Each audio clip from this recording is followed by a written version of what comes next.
ছি ছি ছি রে নুনি ছি ছি ছি বানাকে চিনলি? হাই হাই, পরে যাওয়ার কথা ছিল তো কুকুরে, শিয়াল কি করে পড়লো জানি না। কামান দিয়ে উড়িয়ে দিতে চাইলে কুকুর নিমেষে কামানটি শিয়ালের দিকেই ঘুরিয়ে দিয়ে দেয়।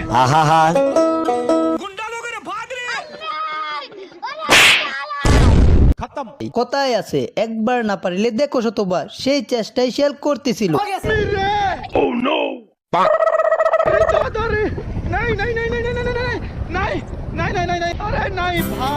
দেখলে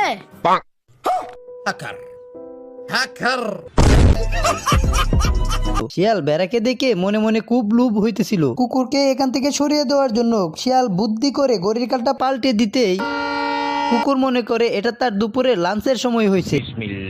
আবার কাঁটা ঘুরিয়ে দিতেই কুকুর বুঝতে পারে এটা তার ছুটির সময় হয়ে গেছে, তাই সে তার কার্ডটি মেশিনে পাঞ্চ করে দেয়। একটু এগোতেই সে যা দেখলো তা দেখার জন্য সে মোটেও প্রস্তুত ছিল না। তখন সময় 9টা।